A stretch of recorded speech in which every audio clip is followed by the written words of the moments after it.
ఇప్పుడు మీరు ఒక మాట అన్నారు, ఎందుకని రాజేంద్ర ప్రసాద్ గారు వద్దన్నారు, ఆ రీజన్ ఏమై ఉంటుంది, ఆ తర్వాత తెలిసిందా అసలు ఏంటి అనేది? దివ్యవాణి గురించి చెప్పారా ఎవరైనా, లేకుంటే దివ్యవాణి ఇలాంటిది అని అన్నారా?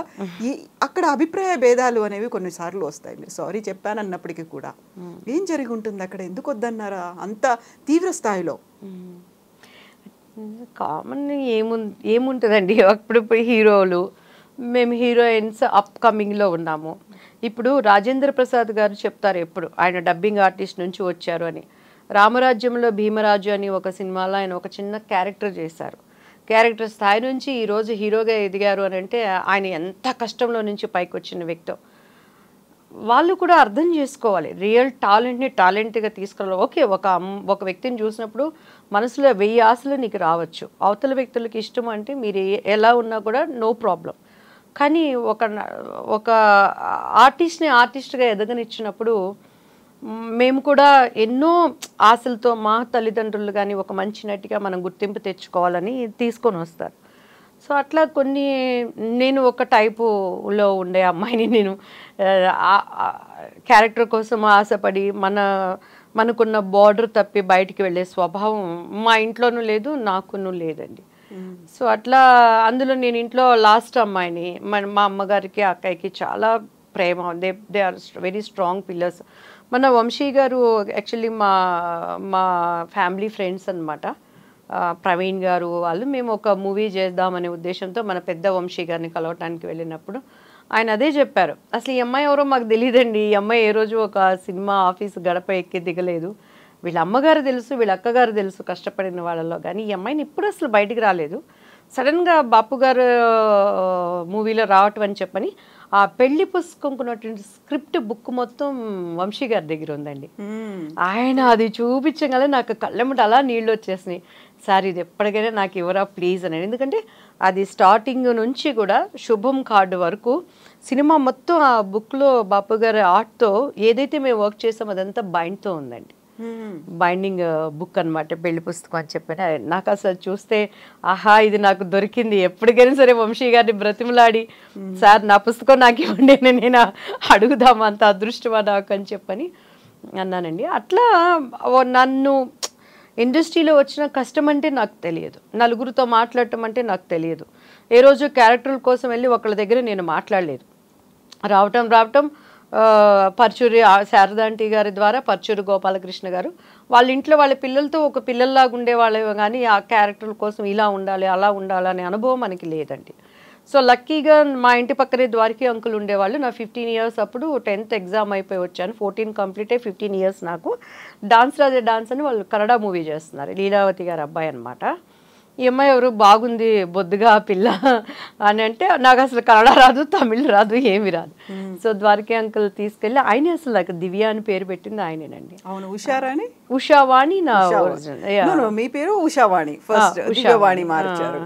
అంటే అసలు పేరు అయితే నాగా ఉషావాణి, మా నానమ్మ గారి పేరు నాగా. అది నాగా మరి మొరటగా ఉందని కట్ చేసి ఉషావాణి అని. తర్వాత ఆయన దివ్య అని ద్వారకేష్ గారు పెట్టారు. సో మమ్మీకి వాణి అనే పేరంటే ఇష్టం. సో వాణి అంటే అమ్మ ఇంట్లో అందరూ వాణి తల్లి అంటారు. నా సన్నిహితులు నాకు ఆప్తులు అనే వాళ్ళందరూ వాణిని. సో బయట వాళ్ళు మాత్రం దివ్య గారు అని అంటారు.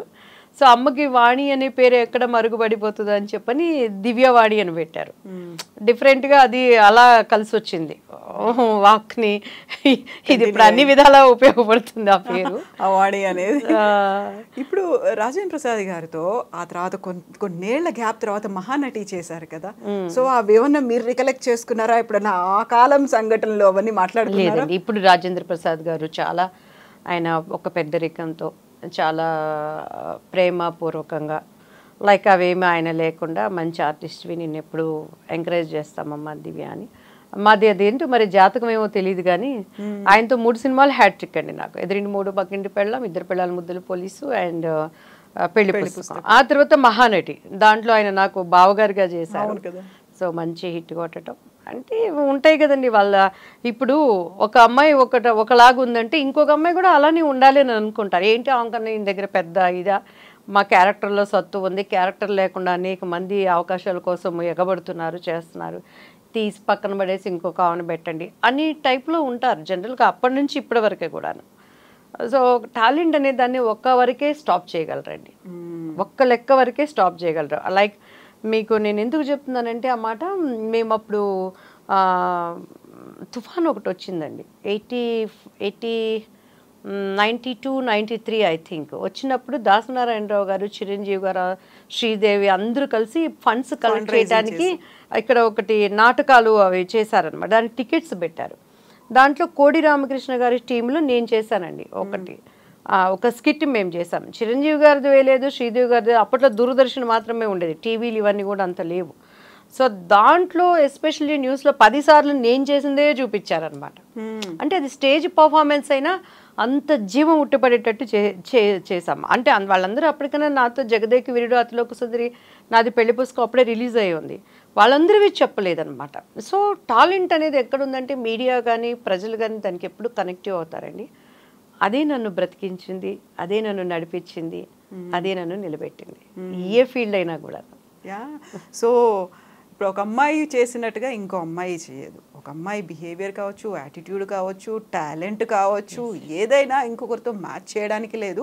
బట్ ఇండస్ట్రీలో మిగతా ఏ ఫీల్డ్స్లో ఉన్నప్పటికీ కూడా ఇండస్ట్రీలో అయితే ఆమెకి బాగా ఈగో, పొగరెక్కువ, తలబిరుసు ఇలాంటివన్నీ ఏవో ఉంటాయి కదా. అలా స్ట్రాంగ్గా ఉన్నాము అంటే ఎస్ అండి, అలాంటి పేరు దివ్యవాణికి ఉంది కదా. చాలా మంది అమ్మాయికి పొగరు ఎక్కువ అండి అనేవాళ్ళు, తర్వాత ఎవరికి మర్యాద ఇవ్వదండి అని అనేవాళ్ళు. ఏం చేస్తామండి, ఇప్పుడు ఇంట్లో భార్యాభర్తల బంధం మనం చూసుకున్నా కూడా భార్య కష్టపడి పనిచేసి సిన్సియర్గా ఉందంటే చేయలేని మగవాడు ఫస్ట్ చేసే నిందేంటో తెలుసా అండి, క్యారెక్టర్ అసోసియేషన్ చేస్తారు. ఎంతోమంది నేను గమనించానండి. ఎంత మనం ఒక నిప్పులాగా వెళ్తున్నా కూడాను, సో ఎందుకంటే వాళ్ళ చేతగానితనాన్ని ఒప్పుకోలేరు. సో ఏదో ఒక విధంగా ఒక నింద వేసినప్పుడు మనకన్నా పైకి పోకుండా ఉండటానికి అనేది దించుతారు. సో అలానే ఇండస్ట్రీలో కూడా దివ్యవాణి ఎందుకు మాట్లాడలేదు, దివ్యవాణి ఎందుకు స్ట్రైట్ ఫార్వర్డ్గా ఉంటుందనేది ఓపెన్గా రానివ్వరు. సో దాన్ని కప్పిపుచ్చుకోవడానికి ఏదో అంటారు చూసారా, గుడ్డలు కాల్చి నిందలు వేస్తారని, అలాంటి నిందలే కానీ రియల్లీ నాకు మంచిగా ఉన్నారని అంటే వాళ్ళకి నేను కాళ్ళ పట్టుకొని వాళ్ళకి ఏదైనా ప్రాబ్లం అంటే చేయటానికి కూడా నేను సిద్ధురాలనండి. తేడా వచ్చిందంటే మాత్రం అక్కడ ఎవరున్నా కూడా ఐ డోంట్ కేర్. నా స్వభావం అది. అందులో నా తప్పు లేకుండా నా సొంత వాళ్ళైనా బయట వాళ్ళైనా ఒకటి మాట్లాడారంటే దానిని క్లియర్ చేసే వరకు నాకు నిద్ర రాదు. సో పరిస్థితులను బట్టి కొన్ని అక్కడ మనం నిందలు వేయించుకోవాల్సి వచ్చింది, అంతేగాని స్వతహాగా నేనైతే అది కాదండి. ఇంకెంతకంటే ఏం చేస్తావండి, మాట్లాడితే మాట్లాడతాం, నమస్కారం అంటే నమస్కారం పెడతాను. నీ నోటి దోల కోసం నువ్వు వాడే చెత్త మాటల్ని నేను పడాల్సిన అవసరం నాకేంటి? మా స్థానంలో నీ పెళ్ళాం ఉంటే, మా స్థానంలో నీ చెల్లెలు ఉంటే, మా స్థానంలో నీ ఇంటి ఆడపడుచుంటే నువ్వు అలానే మాట్లాడతావా? కొంచెం ఇంగిత జ్ఞానం ఉండాలి మగవాళ్ళు అనే వాళ్ళకు కూడా. ఎంత ఆర్టిస్టులు అయితే మాత్రం వాళ్ళు ఆడవాళ్ళు, వాళ్ళకి కొన్ని సభ్యత సమాజము. ఇప్పుడు నేను ఫర్ ఎగ్జాంపుల్ మొన్న నేను ఒక ఫంక్షన్కి వెళ్ళానండి, నాతో వర్క్ చేసిన ఒక పెద్ద డైరెక్టరు, ఆయన వయసు ఇప్పటికీ చాలా పెద్ద వయసు. మాట్లాడుతూ నేను చేసిన సినిమాను బట్టి మా మొదటి పెళ్ళాం అనేసారు గబక్కన. ఆయన ఏ దృష్టితో అన్నారో నాకు తెలియదు కానీ ఆయనవి నేను 4-5 సినిమాలు చూసాను. బట్ నాకు ఒక్క నిమిషం ఐ విల్ షాక్డ్ అనమాట. ఎందుకంటే ఇప్పుడు నేను డివోషనల్గా యాజ్ సర్వెంట్ ఆఫ్ గాడ్గా ఉన్నాను, పొలిటీషియన్గా ఉన్నాను, నా పెళ్ళికి వచ్చిన నా 2 పిల్లలు ఉన్నారు. అండ్ ఇప్పుడు మీడియా ప్రతిదీ అసలు ఏదొచ్చినా కూడా పెద్ద బ్లాస్ట్ చేసి దానికి క్యాప్షన్సే డిఫరెంట్గా ఉంటాయి. ఆ క్యాప్షన్స్ చూస్తేనే ఒక్కొక్కసారి మా స్థాయి ఆకాశంలో ఉన్నది నేలకు పడిపోయిందా అనేంత బాధ అనిపిస్తుంది. ఎందుకంటే అలా ఉంటేనే ప్రజలు చదవడానికి ఇష్టపడుతున్నారు. సో ఆయన వెళ్ళేసరికి ఒక నిమిషం నేను కన్ఫ్యూజ్ అయిపోయి నేను అలా చూశాను. నాకు మైక్ ఇచ్చి మళ్ళీ మాట్లాడే అవకాశం వచ్చినప్పుడు మరి తండ్రి సమానులు పూజ్యులు, సో ఆయన నాకు చాలా ఆయనతో నేను చాలా సినిమాలు చేశానండి.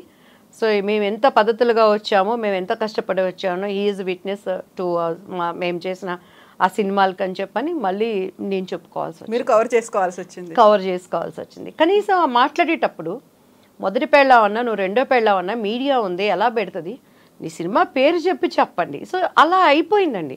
పడేవాళ్ళు ఉంటే ఏదో అంటారు చూడండి, మెత్తగా ఉంటే ఎన్నైనా అనొచ్చు అనే విధంగా అలా అయిపోయింది. కొంతమంది దాన్ని ఎంజాయ్ చేస్తారు, ఇంట్లో కొంతమంది ఏమనరు. మా కుటుంబంలో చూసుకుంటే మా పిల్లలు కానీ వాళ్ళు కానీ ఏంటి మమ్మీ అని, ఏం జరిగింది, ఎందుకు అట్లా అని అనేస్తారు. సో అవన్నీ అభ్యంతరకరంగా ఉంటాయని వాళ్ళు అర్థం చేసుకొని, పోనీ ఒకవేళ నిజంగా నీకు నాకు ఒక బ్యాడ్ రిలేషన్ ఉండో, లేకపోతే మేము విచ్చలవిడిగా నీ దగ్గర మనం బిహేవ్ చేస్తూ ఉండి మీరు అలా మాట్లాడారంటే కూడా అర్థం ఉంది. అసలు ఏముండదు. ఇంకొకటి, ఇప్పుడు పాలిటిక్స్లోకి వచ్చాక నేను బాగా అబ్జర్వ్ చేసిందండి, ఈ సెల్ ఫోన్స్ వచ్చినాక ఆడెవడో మనకి తెలియదు, ఆడు ముక్కు మొహం మనకు తెలియదు, ఎక్కడో ఒక ఫోటో దిగుతాడు, పక్కన వాళ్ళు చెప్తారు దివ్యవాణి గారు మాకు బాగా క్లోజ్ అండి అని. ఏ విధంగా క్లోజ్ నీకు? అసలు నువ్వు ఎవడో కూడా మనకు తెలియదు. పైగా మనతో మాట్లాడితే స్పీకర్ ఆన్ చేస్తారు. ఇట్స్ వెరీ బ్యాడ్ హ్యాబిట్ అనమాట. పక్కన వాళ్ళతో మనం ఏమనుకుంటాం అమాయకంగా, ఏదన్నా మ్యామ్గా అక్కడ ఇది ఉందండి, ఇదండి ఈ మూవీ అండి, అదండి ఇదండి, మీరు ఎప్పుడో మాకు తెలుసండి, మనం మాట్లాడే పక్కన 100 మందికి వినిపించి చాటి చెప్పుకుంటారు. నిజంగా మా కుటుంబీకులు పెద్ద మనసుతో అర్థం చేసుకునే వాళ్ళు కాబట్టి ఇంతవరకు ఎక్కడ నాకైతే మా హస్బెండ్ నిజంగా ఎక్కడ నన్ను ఎప్పుడు ఒక టార్చర్గా కానీ ఒక డౌట్ఫుల్గా కానీ మాట్లాడటం ఎప్పుడూ లేదండి. He knows very well about me అనమాట. నేనేంటి మన ఎక్కడున్నా 1000 మంది మధ్య ఉన్నా కూడా షీఈ్ ఫైర్ అనేది హీ నోస్ వెల్ అనమాట. సో కాకపోతే మిగతా వాళ్ళకి ఇప్పుడు మనలాగా గట్టిగా మాట్లాడలేని వాళ్ళు ఉంటారు, వాళ్ళ పరిస్థితి ఏంటి? నవ్వే జనరేషన్స్ పిల్లలు కూడా అమ్మో గట్టిగా మాట్లాడితే అవకాశాలు పోతాయేమో, అమ్మో ఇలా ఉంటే అలా ఉంటారేమో. నేనేమంటానంటే నీ క్యారెక్టర్ వరకు ఎంతైనా చేయించుకో, నీ క్యారెక్టర్ వరకు దానికి న్యాయం చేసే వరకు నీకు డ్రెస్సులు ఎట్లా ఉన్నా, నీ సాంగ్స్ ఎట్లా ఉన్నా, నీది మొన్న ఎవరు ఒక అమ్మాయి మన నార్త్ ఇండియన్ అండి, అది మంచి సినిమా గంగూబాయ్ ఆలియా భట్ ఎంత ఎటువంటి క్యారెక్టర్ చేసింది తను. అసలు ఆ సమాజంలో ఉన్న ప్రాబ్లమ్స్ని తీసి చెప్పింది. అలా అని బయటకు వచ్చినాక నువ్వు అమ్మాయిని అలా మాట్లాడితే ఎడంకాలు చెప్పు తీసుకుంటుంది కదా. సో ఆ క్యారెక్టర్ వరకు మీరు పిండండి, క్యారెక్టర్ వరకు చేయండి. ఒక ఫంక్షన్స్ ఉండేటప్పుడు ఆడది అది ఒక మొమైతా ఖాన్ లాంటి క్యారెక్టర్స్ వేసిన, జయమాలిని గారు లాంటి క్యారెక్టర్ వేసిన, శ్రీదేవి గారు లాంటి క్యారెక్టర్స్ చేసిన, సతీ సావిత్రి క్యారెక్టర్స్ చేసిన ఆడది ఒక పద్ధతిగా మాట్లాడతాం. వల్గర్ అనేది లేకుండా ఉన్నప్పుడు పద్ధతిగా ఉంటుంది అనేది నా అభిప్రాయం అండి. సో ఎవరు డబుల్ మీన్స్ జోక్స్ వేసిన ఆడవాళ్ళు ఉన్నప్పుడు మనసులో ఒకటి బయటకు ఒకటి మాట్లాడినా అది పక్కన వాళ్ళు అన్నా కూడా నేను ఇమ్మీడియట్గా నేను ఖండిస్తాను.